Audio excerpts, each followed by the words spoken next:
and welcome to episode 7 of the Rising Phoenix podcast. I'm your host, Chase Strasser, and today I'm joined by Kailee Follette and Kiley Selquist of the Elon Lacrosse team. So thank you guys for joining today. Of course, it's our Thank you for pleasure. having us. Yeah, pleasure to be here. So to open up, I'll just let you guys go ahead and introduce yourself, your role on the team, and anywhere else you're involved on campus. Awesome. I can start first. My name is Kailee Follette. I'm a senior defender, and I'm originally from Westlake Village, California. I'm involved in Morgan's Message along with Kylie, as well as Isabel Paradosky on the women's soccer team and Meredith Wells on the softball team. And I've been an athletic academic tutor in the past, but right now my primary role is just on the lacrosse team. Yeah, I'm Kylie, and I'm also a defender.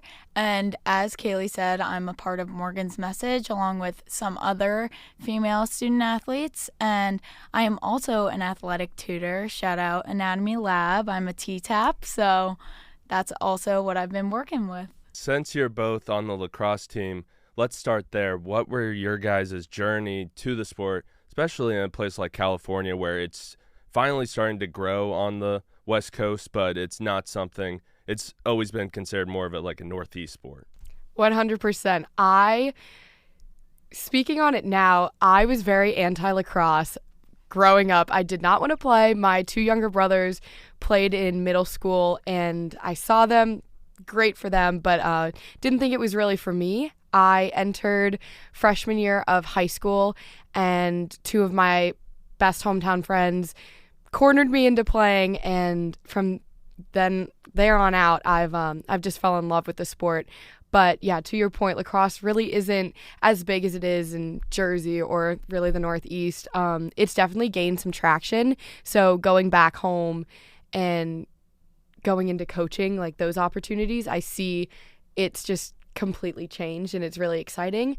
But I found Elon through one of my club coaches, and the second I toured campus, I knew that this was going to be my forever home. It's hard really not to love everything about Elon. Yeah, my journey is kind of different because I've been playing lacrosse since it was available. I played rec lacrosse in, I think, like 3rd grade, and all of my friends when I was little used to play.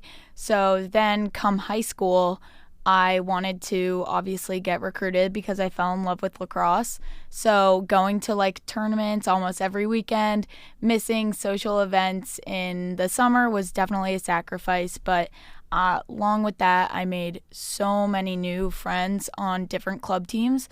And actually a lot of my fellow Jersey teammates are on the team now with me. So just growing that huge array of like team members and stuff that are playing at the college level. I just love following their journey as well. There is a large Jersey connection on this is. Roster. There definitely is. Speaking of the team and the start you guys have had to the season, it's been pretty successful with you guys only having 2 losses so far up to this point. What do you credit to that success, and how are you hoping to continue to build moving forward? I think a lot of it has to do with the culture that we've created, especially in years past. I think the past 2 years have been a lot of up and down, but we've all really dedicated time on the field and off the field and really have committed to one another, especially in holding each other accountable. I think we've all come to the understanding that iron sharpens iron. So on the field, we're really pushing one another to be the best lacrosse player that we all know that we can be. And that has translated to on the field performance, I think, tenfold. And I think we just have a really great group of freshmen that have come in this year. They've really bought into what we as upperclassmen have established the standard, and that makes that transition kind of seamless. Yeah, I feel like coming in, we definitely, at least for me, had a smaller roster when I was a freshman. So it's definitely really cool to see the change of numbers because it shows that all of us, especially with the culture, just trust each other and put in 100% every single day. And you can see that all of us just love the sport every single day, even though if we have a hard day, it's still enjoyable and we love the ride. Talking about that group of incoming freshmen, I believe it's 13 that joined the roster this year. Plus you have players like Anna Lee who were redshirted last year. So you're getting a lot of new faces. What challenges does that present? And then, as you mentioned, the culture, bringing those new freshmen in and not only teaching them the culture, but maybe discovering a new culture. I think coming in as a freshman, it's going to be a big transition in any school, any division. But the 13 girls that have really stepped onto campus, I think the change, especially with how many of them there are, they have all, to my last point, they've just bought in completely. And I think I know they all really fit in really well with what we have going on the field, outside of the field. The work that we've put in upperclassmen-wise, I think they relate to it and they work just as hard as we do, if not more, which is really commendable. As from a senior's perspective, it's really encouraging to see that they've all really put in that work. Both of us have been in that freshman year position where it's just like you feel awkward with seniors and you're a freshman. That's like a 4-year difference. But I feel like as upperclassmen, we definitely this past summer made a plan to how to keep everyone interested and everyone feel welcome. Like I remember the first day on campus, we all did some wall ball together or ran together, helped everyone with conditioning. And I feel like if I was a freshman this year, I would feel way better than I was coming in during my year. Yeah, and I also think that we've done a really good job of making sure that there's not like a seniority kind of viewpoint. I pick up balls and goals and drag all that out the same as I did freshman year, and I think that just establishes a level of comfort, which helps in drills and games and practice, where it kind of allows like the freshmen to look at all of their teammates on like the same playing field, which is really I think important, because it just also allows them to know that it's okay to make mistakes, it's okay to push the limit and the boundaries, which I think has really shown on the field during games. I wish my seniors had that mentality when I played. Yeah. I carried my fair share of ball buckets. So getting into what you two are involved in on campus, the big topic that we want to talk about today is, of course, Morgan's Message. So for the people that have never heard of Morgan's Message, what exactly is it? So Morgan's Message is a way to advocate for mental health, especially for student athletes. Morgan played lacrosse at Duke and unfortunately lost her battle to mental health by suicide, which is very sad for everyone around her. So all her best friends and family came up with an organization called Morgan's Message, and it has spread worldwide. And we have a chapter at specifically Elon. So we not only recognize Morgan, we try to advertise it to all student athletes and just students in general around the Elon campus. Yeah, Kailee summed it up perfectly, but just really speaking and continuing the discussion about mental health in the athletic space, it is a highly stigmatized topic, so we try our best to really continue to bring it up with men and women, just because it's not talked about, it's not really broadcasted, so we're trying our best to continue and like broaden the platform. Morgan's Message was an organization that started with a lacrosse player, but it's transcended the boundaries of sports, and now you have softball players, you have people in other sports that are involved in your organization. So what have you seen from that growth and sharing her story with athletes in other sports? The primary thing that I've seen is that it doesn't matter the sport, it doesn't matter the athlete. At the end of the day, it's like the story, and a lot of people can relate to Morgan's story and her battle. It ended unfortunately, and it's up to us to continue to like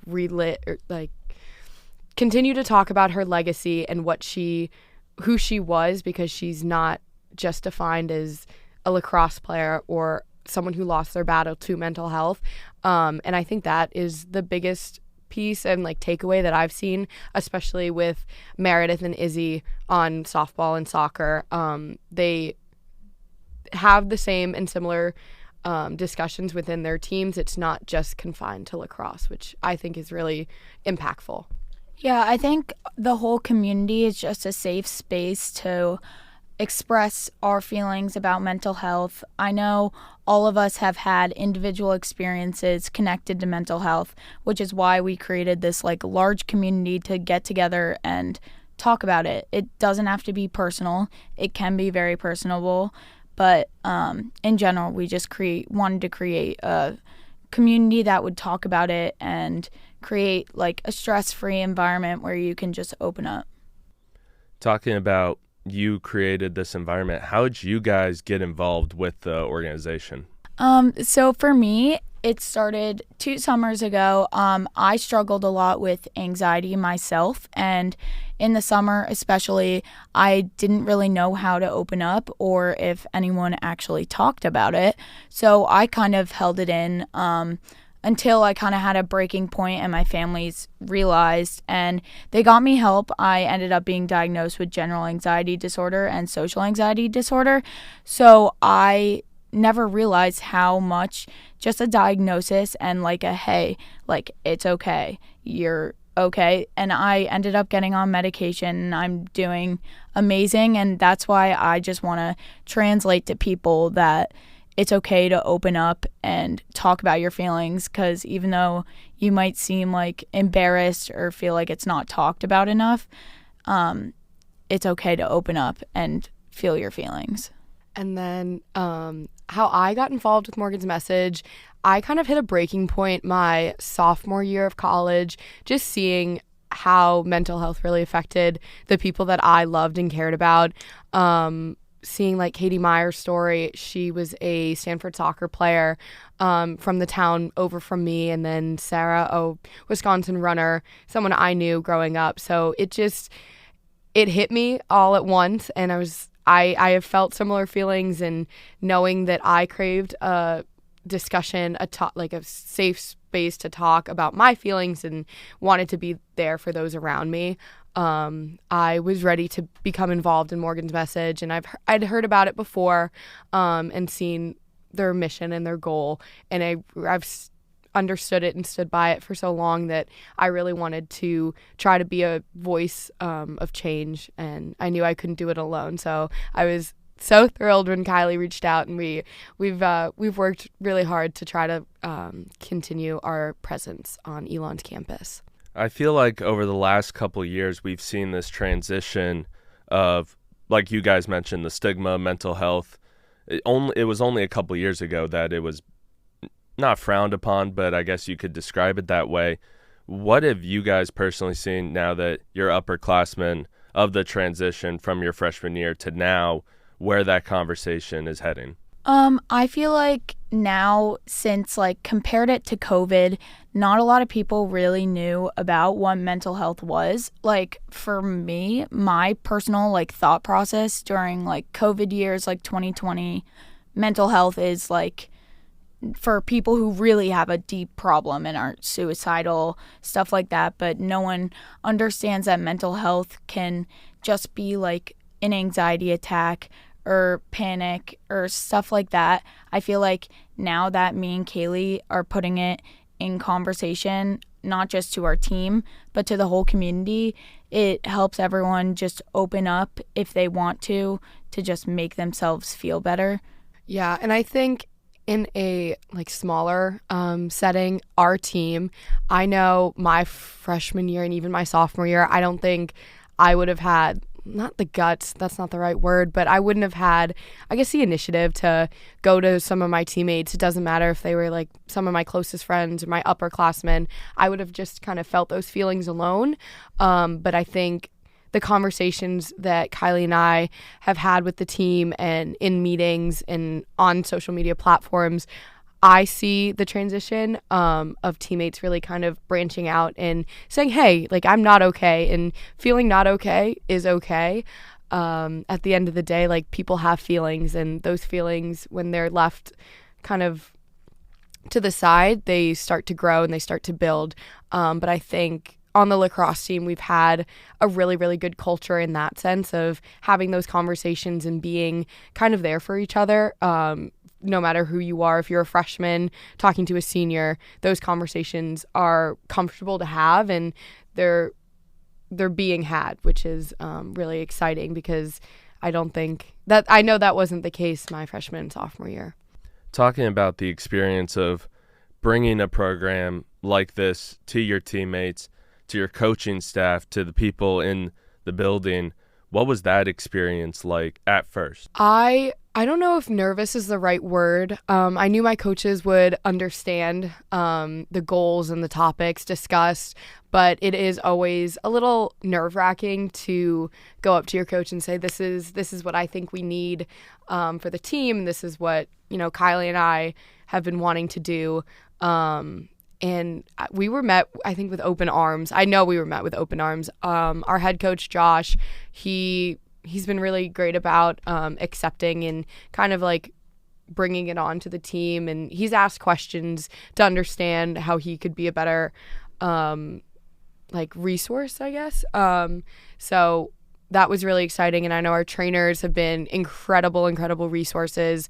Our academic advisors have really stepped up on that front, which is awesome. I think it was kind of like a domino effect, especially with everything post-COVID. Mental health is now very much talked about, and so seeing that our training staff, our coaching staff, and our academic staff has really adapted to that is great. Yeah, I really like seeing the widespread of information, like the suicide hotline being abbreviated from a large number, like a cell phone number, to just a 3-digit number. That kind of to me shows how much it's spread and how much more urgency we need. I remember my freshman year and maybe even sophomore year, we would have required student-athlete meetings, quick about counseling services, but now, recently, I feel like the conversations are more and more each year, and it's not only just, oh, here's counseling services. It's now turning into, okay, at least for women's lacrosse, your Morgan's Message ambassadors are Kylie and Kaylee, and I think, it touches our heart because we want to be there for our teammates, and we want to just spread that type of information that you can talk to us. It doesn't have to be a serious conversation. It's hey, I'm not okay, and we can plan how to work on that. So I think that's awesome. You touched on it, but you two serve as ambassadors for the program. What exactly does that role entail? So basically, we put on meetings as much as we can. This past year has been incredibly busy with our schedules as well as soccer and softball.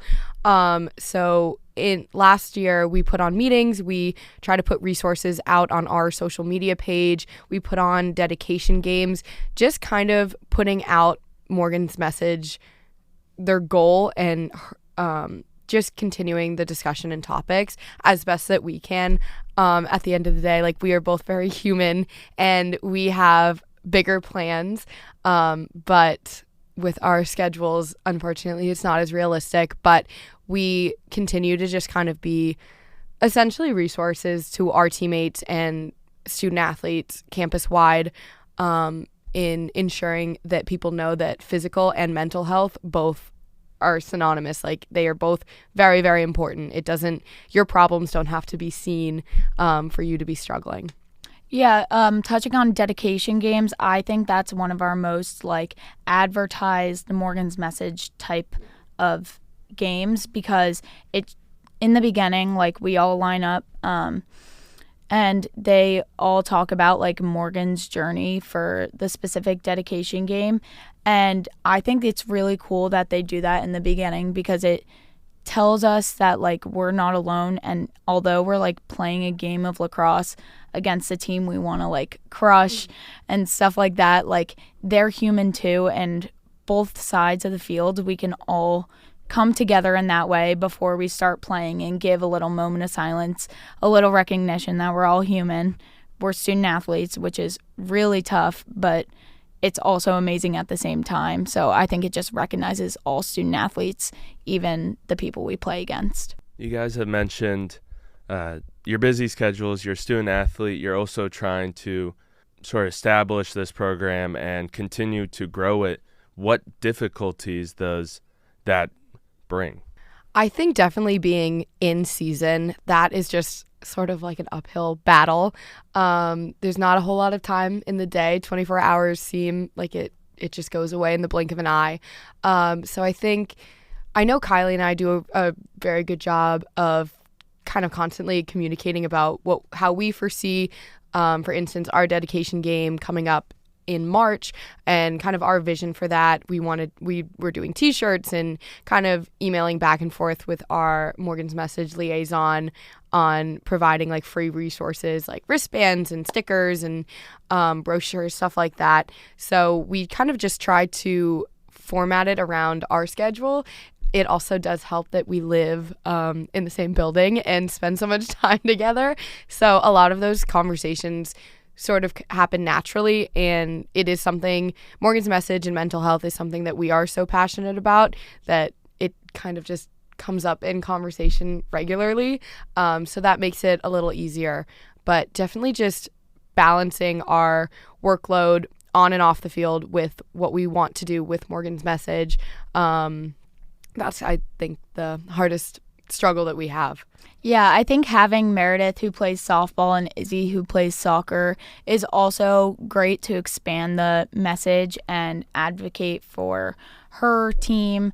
And Izzy already hosted a dedication game in the fall, which was very successful, but I think it shows that, like, even though we're in season, we still want to put as much work into Morgan's Message as we can while taking a well-needed break and balancing our time, and I think that's what it's all about. And also the Morgan's Message like liaisons and the staff who work tirelessly for the organization, they provide their ambassadors with so many resources, a lot of free like panels, discussions, so it kind of gives us or offloads a lot of the stuff that we can be doing, especially being in season. They just provide us with so much, and it's so appreciated on our ends. So that also just helps not feel like we're in this like alone. Yeah. Along with their resources, they also on their website have podcasts like we're doing right now, but about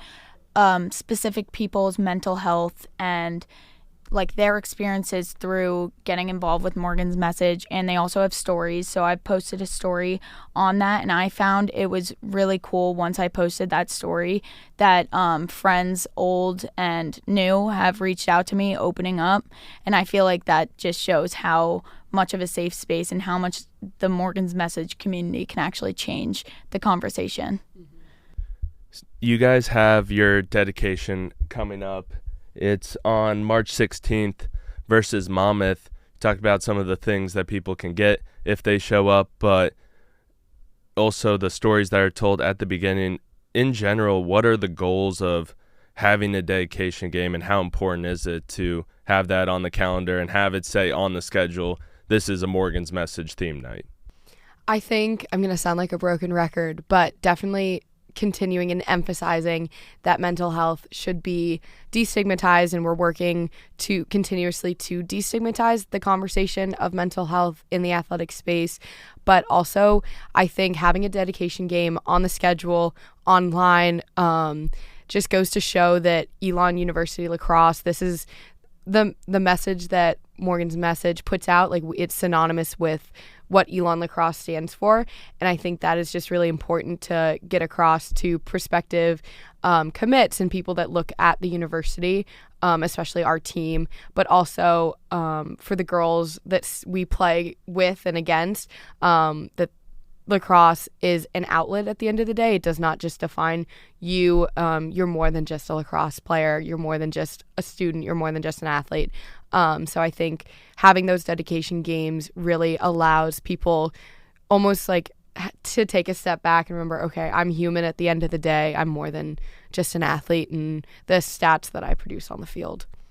Yeah, I think also a lot of different ages come to our lacrosse games. Like my parents and grandparents come. We have a good parent community, but we also have the tailgate. Yeah. It's huge. It's like the yeah. Super Bowl. It's Oh awesome. yeah, the tailgate's awesome. Go check it out if you're coming. Oh, yeah.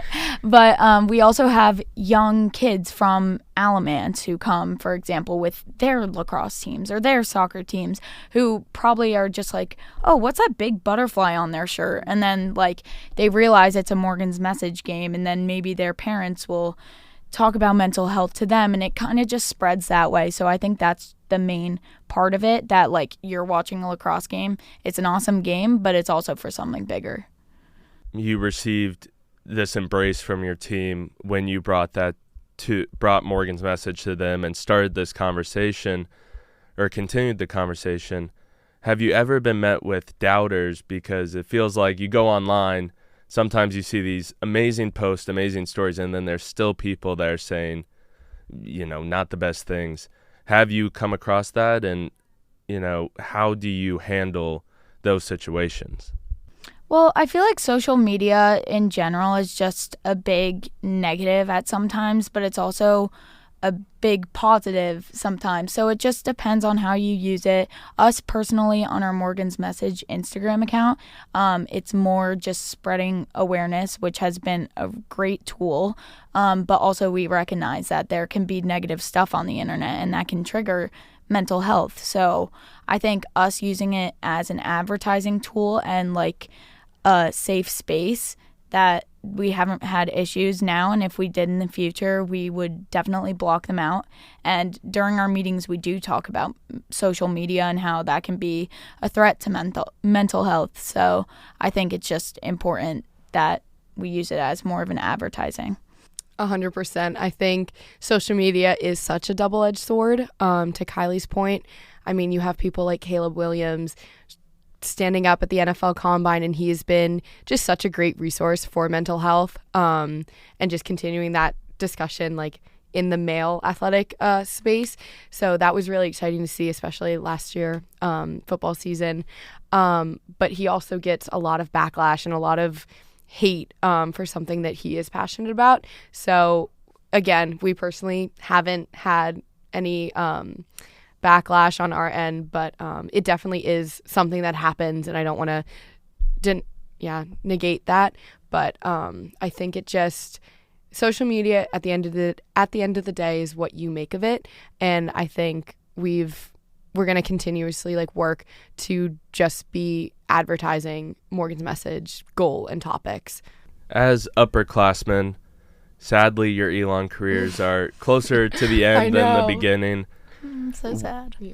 You guys have laid the foundation for this program here. What do you see for the future of Morgan's Message at Elon, and maybe in general? Because I feel like, I already have a wristband, and I got that from my old swim coach who now coaches a lacrosse team, and her daughter started it at my old high school. So it has grown beyond North Carolina because Morgan was a Duke player. What do you see for the future of not only Elon Morgan's Message, but Morgan's Message in general? I think it's just going to continue to grow and grow and grow, especially with the next generation of athletes kind of being shown it at an earlier age. I know a lot of the club lacrosse athletes that I coach, it's definitely being talked about more, even at like the middle school level. So I think this is just something that's going to continue to grow, no matter like what age you are. So being a senior, it's definitely bittersweet leaving, but I know that Kailee is going to do and has done a phenomenal job in curating the Morgan's Message presence on campus. But I know that a lot of our teammates feel very passionately about the topic, so I know that they would probably easily step up after both of us leave. And it's exciting to know that it's not just in the lacrosse or on the lacrosse team, but the soccer athletes and the softball athletes have really shown passion for the organization. I also think it's just crazy that like my life has kind of changed because of Morgan's Message. Like, if you were telling me about mental health my freshman year or like going into my sophomore year, I would be so uneducated. So I think it's really cool that like during practice, if you see a teammate like being down, you can be like, hey, like, are you okay? And it's not like yeah, I'm fine. Like, I feel like most people do that, like just say, hey, I'm fine. But like we'll talk about it after. And that's what's so important. And that's a change we've already made in just a couple of years. So I can't wait to see what progress we make, like worldwide and just on the Elon Lacrosse team. So as we near the end here, final thoughts on Morgan's Message, the game coming up, but also your chance to promote it and spread the word. Yeah, so come out and definitely support us at 1 o'clock versus Monmouth on March 16th. It's going to be really fun. We'll have some wristbands, and you'll see us wearing our cool shirts. Shout out Kailee for making them. If you have questions, you can always reach out to me or Kailee and Izzy and Meredith, and we're really excited. We're super excited, and we're hoping that we draw a big crowd, athletes and non-athletes. But I think we also do want to get across that Morgan's Message is a platform for everybody. It's not just the student athletes at Elon, club athletes, students. Like, mental health is a discussion that needs to be had for everyone, and just getting that across. But we hope to see everyone March 16th. Yeah. Well, I should say we're not sponsored by Morgan's Message. No, we're but not. Sadly not. But my personal thoughts, just please go out to the game, spread the word. I think it's an awesome program you guys are doing, and I'm so thankful that it's something that is, even though lacrosse is what I played and I guess my home in the sports world, Oh, yeah. it has grown so far beyond that, especially just the conversation of mental health. So thank you not only to what you guys are doing, but to anyone involved in Morgan's Message or any of these other organizations that are spreading the good word. Yeah, well, you're 100% a part of that. I know. You Thank allowed you, us Chase. to get on and be big-time podcasters for the day, which is super fun. Awesome. Well, thank you guys for coming out today, and hopefully not only draw a big crowd for that game, but continue the good start you guys have had this season. Awesome. Thank you so much. Thank you to Kylie and Kaylee for joining me on this episode of the Rising Phoenix podcast. Join them and the rest of the Elon Lacrosse team on March 16th for their matchup against Monmouth, and of course to participate in their Morgan's Message dedication game. If you are an Elon athlete, coach, or alumni interested in being featured in a future episode of the Rising Phoenix podcast, contact Jacob Kismore at jkismore@elon.edu. That's JKISAMORE. Or Chase Strasser at cstrasser@elon.edu.